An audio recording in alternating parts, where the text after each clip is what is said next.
Hello, my name is Jason Acosta with the Global Solutions Engineering team. And in today's demonstration, we're going to walk you through a day in the life of Jim Sophos. So we're going to start off on Jim's desktop. Jim's going to navigate to his wireless settings, and he's going to notice a number of different wireless networks that are present. He's also going to notice his production wireless network, and he's going to connect to it. Jim is not aware that this is a Sophos managed access point that he's connecting to. So now Jim moves on and attempts to launch a web browser. In this case, the web browser happens to be Google Chrome. And you'll notice here that he's going to get a notification message stating that Google Chrome is blocked by his administrator. So this is Sophos Endpoint Control in action. It's a feature within Sophos Endpoint called Application Control. And you'll notice the notification message has verbiage stating that the violation has been logged and his manager will be notified. So Jim thinks nothing of it and proceeds to launch Spotify, an online music application. He receives the same error message stating that it's against his corporate policy. So now Jim moves on and proceeds to launch Firefox and is greeted with a terms of use, aka a disclaimer screen. So at this point, Jim reads the terms of use, clicks on accept, and logs in. He's now redirected to a log-on successful screen. He now goes to his very first web page of the day, which happens to be a common sports site, ESPN.com. But what he notices is that he's greeted with a message stating that this might be against his corporate policy to access that page. So Jim reads this message and of course proceeds on through. He opens up a new tab and brings up a gambling site. Jim gets another block message stating that this is a violation against his company's web filtering policy. At this point, Jim moves on and opens up another tab and attempts to go to Facebook. He's now greeted with that same exact warning message. Please proceed with caution. He clicks on through. And now as he's on his main Facebook page, you'll see him navigate to a couple of gaming sites. So as he attempts to play Candy Crush Saga, you'll notice here that the application control capabilities of the Sophos XG that's deployed is going to prevent this from happening. Another thing to mention here is the fact that Facebook by default occurs over port 443, also known as HTTPS. Sophos XG is capable of doing man-in-the-middle SSL inspection, so for secure sites such as Facebook, we have the ability to continue to add threat protection by way of our UTM policies. And now Jim goes back to Facebook and attempts to play Farmville 2, but what you'll notice here is application control is also blocking access to Farmville 2. So now Jim continues on, and he notices that one of his friends has added a link to a video on his page. So as Jim attempts to play this video, you'll notice that this video is going to buffer and it's going to be a very slow / miserable experience for Jim. So this is traffic shaping in action. With our Sophos XG platform, we have the ability to apply traffic shaping policies that can limit bandwidth to sites such as YouTube.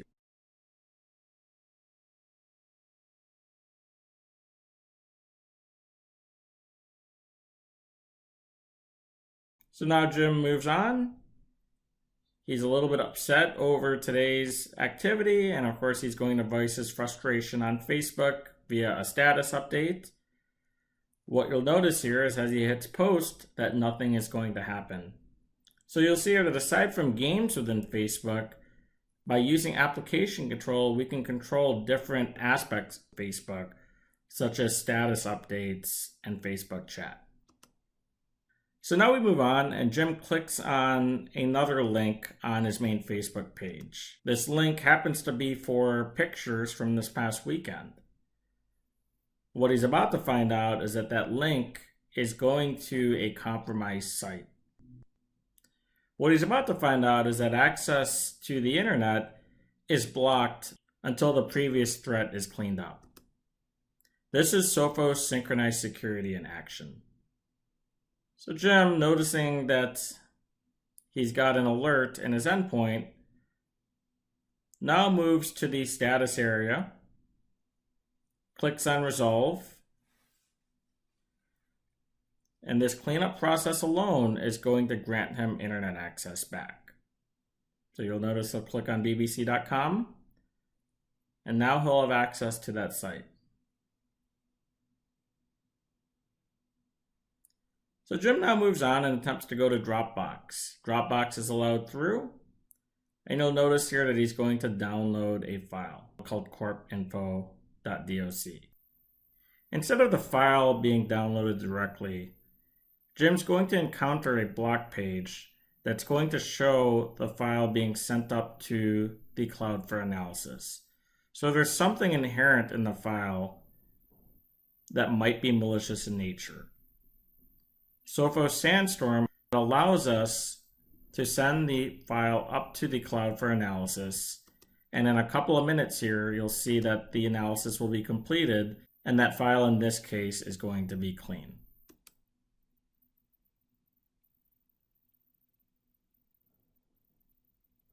So Jim now opens the file, and we'll see that the file has a number of different social security numbers within it. Jim is now going to take this file and save it to a USB device.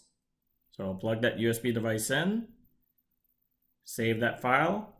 But what he's about to see is that due to the contents of that file, in this case social security numbers, the Sophos endpoint is not going to allow him to save that file to the USB drive.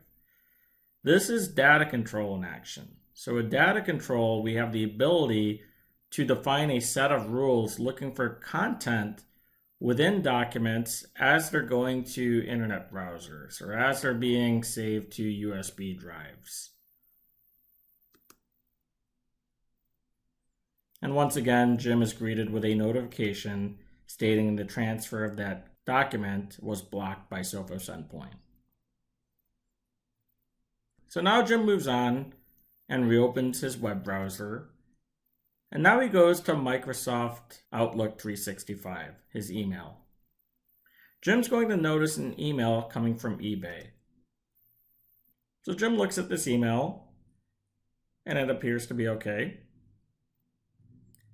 So as Jim clicks on Track Your Order, he's going to be redirected to a block page stating that the Sophos firewall in place has blocked malicious code. So at this point, Jim is frustrated. So as he connects to his phone's hotspot and attempts to go to a website, he's going to notice that he's still being blocked. This is Sophos endpoint in action. Here we see that Jim is still blocked from going to gambling sites, even with him not being connected to his corporate network. So now we're going to fast forward 2 months later. As Jim is catching up on email, he notices something coming from LinkedIn. Instead of learning from his past mistakes, he's going to go ahead and click on Who's Looking. And now he'll be taken to a LinkedIn Logon page. So a couple of things about this Logon page. The browser is stating that this connection is not secure. So that should have been the first indicator that this might be a malicious website. Jim's going to ignore that and type in his credentials. As he hits sign in, he notices that he's redirected to a training site. So Jim is now discovering that his company has ran a training simulation in an attempt to educate end users around the dangers of social engineering and phishing emails. So Jim now has to go through a training showing him how to spot suspicious looking emails. And this is the Sophos fish threat solution in play.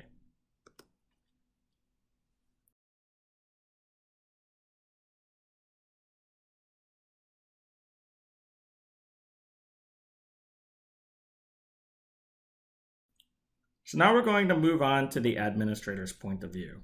So everything Jim just did in that 10-minute demonstration has been logged. From the sandstorm analysis, we have full insight into that, to the threats that were blocked within the XG firewall.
To what went on within the endpoint, we have every single event that occurred, from the data leak prevention event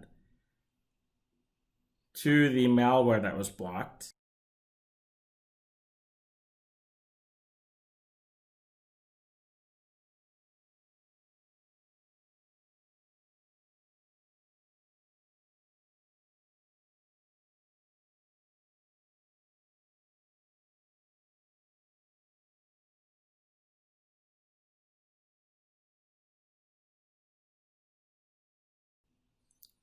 We even have the ability to identify in detail what that malware called out to in the form of a root cause analysis. So if we go to the root cause analysis area, you'll see that we can see every single process or file that was affected by that malware event,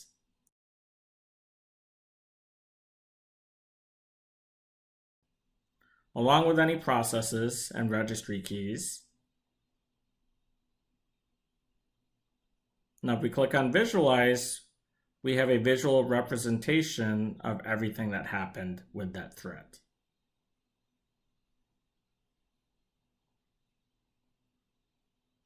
At this point, we can now notate that the admin investigated and resolved that event.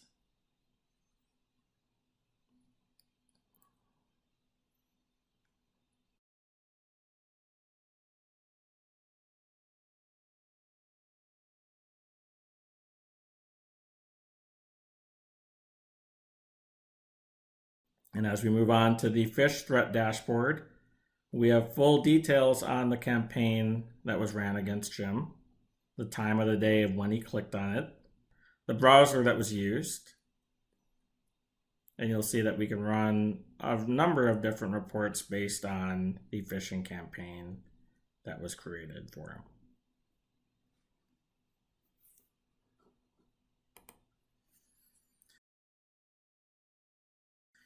And that was a walkthrough of a day in the life of Jim Sophos. Thank you.